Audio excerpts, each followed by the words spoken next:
नमस्कार दोस्तों, मैं कुणाल आपका स्वागत करता हूं। ये हमारी प्राचीन भारत के सीरीज का छठा वीडियो है, जिसके अंतर्गत हम लोग देखेंगे वैदिक काल क्या है। ठीक है, तो इससे पहले हम लोगों ने अपने इतिहास की शुरुआत मिस्र की सभ्यता जो कि 3500 BC की से शुरुआत मानी जाती है, यहाँ से शुरुआत की थी और वैदिक काल तक हम लोग पहुँचे हैं। इस कालक्रम में हम लोगों ने मेसोपोटामिया की सभ्यता, सिंधु घाटी की सभ्यता का उत्थान और पतन के बारे में जाना और वैदिक काल आज हमारा अगला टॉपिक है। तो इन देखेंगे कि सिंधु घाटी सभ्यता का अंत और वैदिक काल के शुरुआत के बीच में 400 वर्षों का गैप है, पर इन गैप का प्रमुख साक्ष्य इतिहास में मौजूद नहीं है। फिर भी हम लोग देखेंगे कि इसका लिंक कैसे हुआ। तो आज का हमारा विषय है वैदिक काल। वैदिक काल इसका शुरुआती लिखित प्रमाण नहीं है, परंतु सर्वमान्य रूप से 1500 से लेकर 600 BC के बीच में इसका कार्यकाल माना जाता है, जो कि आज से 3500 वर्ष पुरानी है तथा इस समय इसका कार्यकाल 900 वर्षों तक रहा है। शुरुआत में हम लोग देखेंगे कि सिंधु घाटी सभ्यता के जो भी तत्व हैं ये इस काल में भी थोड़े थोड़े बदले हुए रूप में दिखाई देते हैं। तो हम लोग कह सकते हैं कि सिंधु घाटी सभ्यता हमारी सभ्यता एवं संस्कृति की नींव रखी थी और इसके जो तत्व थे वैदिक काल में जाकर अपने बदले हुए स्वरूप में या यथावत कुछ बदले हुए और कुछ यथावत उसी तरह वहाँ मौजूद रहे। तो ठीक है, तो हम लोग देखें कि वैदिक काल की शुरुआत कैसे होती है। तो वो इसके साक्ष्यों के रूप में वैदिक साहित्य के रूप में लेते हैं। शुरुआती में हम लोग ऋग्वेद लेते हैं, फिर बाद में अथर्ववेद, सामवेद, यजुर्वेद, ब्राह्मण और आरण्यक जैसे और उपनिषद जैसे ग्रंथ हम लोग पाते हैं। इन्हीं साहित्य वैदिक साहित्यों के आधार पर इसे दो भागों में बांटा जाता है, जिसका पहला कालखंड है पूर्व वैदिक काल तथा दूसरा है उत्तर वैदिक काल, जिसका समय काल है 1500 BC से लेकर 1000 BC तथा उत्तर वैदिक काल का समय है 1000 BC से लेकर 600 BC के। इन दोनों कालों में साहित्य, सामाजिक, आर्थिक, राजनीतिक व्यवस्था दोनों में अलग अलग धार्मिक परंपराएं अलग अलग मूल अंतर रहा। तो इसी आधार पर इसको दो भागों में बांट कर हम लोग देखेंगे। ठीक है, अभी तक हम लोगों ने अध्ययन किया कि सिंधु घाटी सभ्यता क्या थी।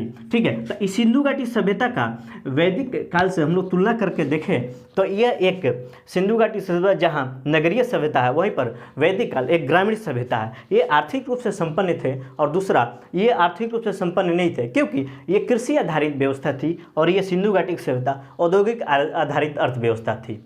ठीक है, तो ये हम लोग ने थोड़ा सा अंतर सिंधु घाटी सभ्यता और वैदिक काल में अंतर देखा।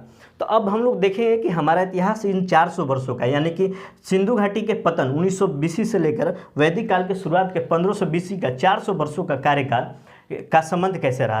तो इन दोनों के बीच में समय काल को एक कड़ी के रूप में लोथल की प्रांतीय और संस्कृति और झूकर संस्कृति जोड़ती है, क्योंकि जब सिंधु घाटी सभ्यता का पतन हुआ तो वहाँ के लोग आसपास के क्षेत्रों में फैल गए और यह एक ग्रामीण सभ्यता का रूप ले लिया।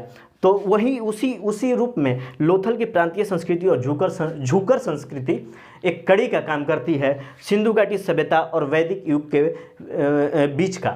ठीक है, तो अब हम लोग देखेंगे बारी बारी से कि इन दोनों कालों में सामाजिक, आर्थिक, राजनीतिक और धार्मिक परंपरा के आधार पर क्या विभेद है। तो देखते हैं।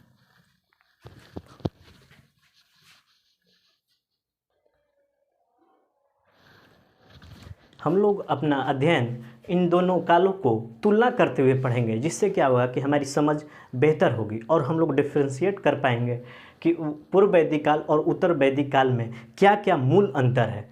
ठीक है, अपनी समझ को बेहतर करने के लिए इन दोनों कालों को हम लोग एक साथ और डिफ्रेंशिएट करते हुए पढ़ेंगे। तो पहले हम लोग देखेंगे, जैसे फिल्म पूरी होती है उससे पहले हल्का सा टीजर देखा जाता है या ट्रेलर देखा जाता है। तो मैं थोड़ा सा अंतर इन दोनों में बताता हूँ। उसके बाद राजनीतिक आधार, धार्मिक आधार, संप्रदाय, संस्कृति के आधार पर ये दोनों काल किस किस मायने में भिन्न थे उसकी चर्चा हम लोग करेंगे।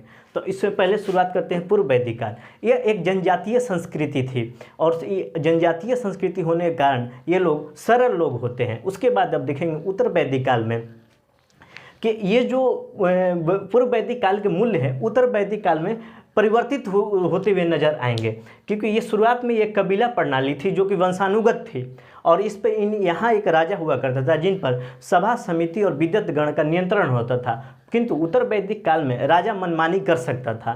वहीं पर देखेंगे पूर्व वैदिक काल में स्त्रियों की स्थिति बेहतर थी, इसकी पूर्व वैदिक काल में, और उत्तर वैदिक काल में स्त्रियों को अधिकारों में कमी धीरे धीरे देखने को मिलता है।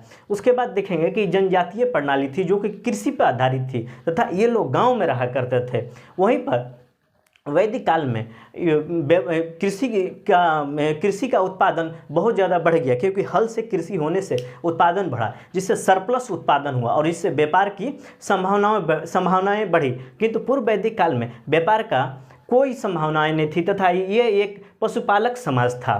धीरे धीरे एक तरह से हम कह सकते हैं कि पूर्व वैदिक काल वाद था और ये जो उत्तर वैदिक था इसका प्रतिवाद था। ये लोग शुरुआत में ये हालांकि गांव में रहा करते थे। धीरे धीरे उत्तर वैदिक काल में देखेंगे कि नगरों का विकास हुआ, अर्थव्यवस्था जैसी है उसी तरह की संस्थाएं भी विकसित होगी। धीरे धीरे नगरों का उद्भव देखने को मिलता है और नगरीय संस्कृति का उद्भव देखते हैं। अगर नगरीय संस्कृति रहेगी तो अपने आप में जटिलताएं पैदा करेंगे।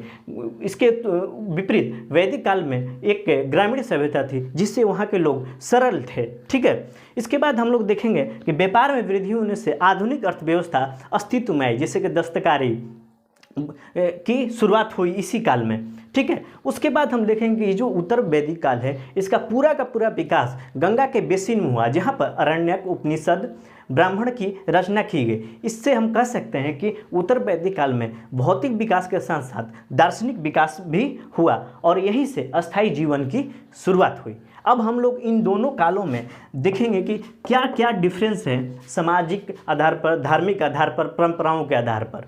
ठीक है,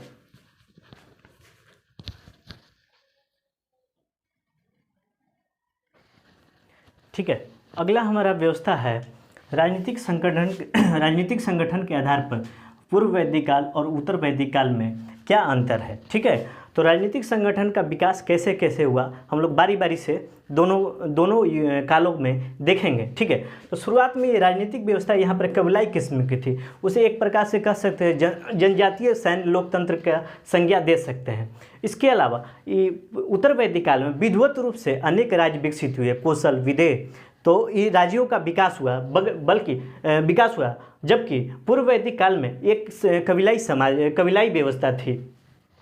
राजा का जो पद था हालांकि वंशानुगत होता था, पर इन पर नियंत्रण के लिए ऋग्वेद में उल्लेखित सभा, समिति, विदत और गण इनके ऊपर अंकुश लगाए रहते थे, नियंत्रण रखा करते थे।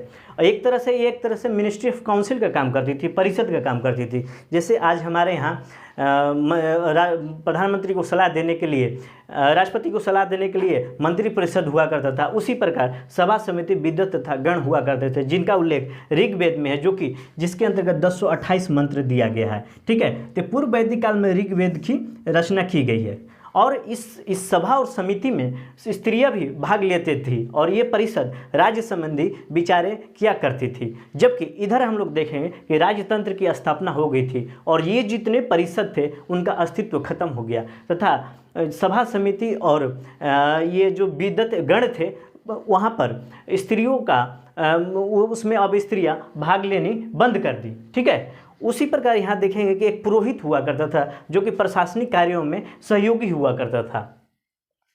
जबकि अब देखेंगे कि यहाँ जो एक करेंसी के रूप में अस्तित्व में आया, कबीलाई समाज में करेंसी के रूप में अनाज और पशु और जमीन ये करेंसी के रूप में है और तथा यहाँ पर युद्ध जो हुआ करता था लूटपाट के लिए होता था। जबकि यहाँ पर युद्ध जो गाय और क्षेत्र जीतने के लिए युद्ध हुआ करता था। यहीं से हम लोगों को कह सकते हैं कि साम्राज्यवाद का विस्तार की अवधारणा विकसित हुई। इसके अलावा पुरोहित अभी ने बताया कि प्रशासनिक कार्यों में सहयोगी हुआ करते थे, जबकि यहाँ पर पुरोहित राजाओं को विभिन्न धार्मिक अनुष्ठान करवाते थे जिससे उनकी शक्ति में वृद्धि हो तथा लोगों के मन में राजा के प्रति दैवीय शक्ति या दैवीय छवि का विकास हो। ठीक है, तो ये एक राजसूय यज्ञ हुआ करता था। ठीक है, उसके बाद से यहाँ से अस्थाई राज्य की शुरुआत होगी।